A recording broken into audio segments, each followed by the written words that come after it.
Bonjour, je voudrais vous parler des émotions et du monde vibratoire. Vous allez me dire pourquoi les émotions et le monde vibratoire. À vrai dire, ça fait longtemps que je me suis intéressée au pourquoi des émotions, comment elles naissent, comment elles créent un blocage au niveau du corps avant de se manifester. Et, chemin faisant, je me suis intéressée à une formation appelée Fleurs de Bach ou Fleurs de l'Atlas. J'ai eu la chance de faire cette formation. Figurez-vous que M. Bach, le docteur Bach, a identifié 38 émotions pour lesquelles il a mis en corrélation un type de fleur précis.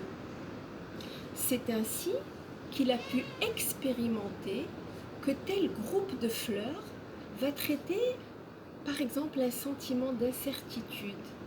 Un autre groupe de fleurs va traiter un sentiment de souci excessif pour autrui ou de possessivité, tel autre de honte, d'humiliation et tel autre de changement radical de vie, de protection contre une perte d'identité, de désespoir, etc.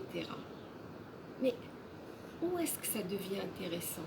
Eh bien, c'est qu'il y a une analogie entre l'énergie du corps humain, quand il est fluide, imaginez-vous quand vous êtes heureux, comment tout coule, tout baigne dans le corps.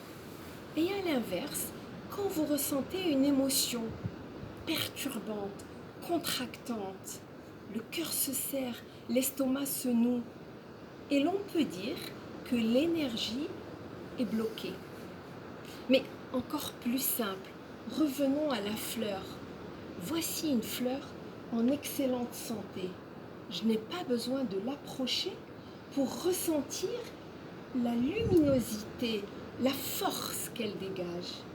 Telle autre fleur, toujours là, mais en fin de vie, je ne sens plus du tout cette énergie, cette vibration. C'est le principe de la vie qui coule en nous. Je voulais vous partager mon expérience des fleurs du bac de ce week-end. Et je vous remercie. À bientôt.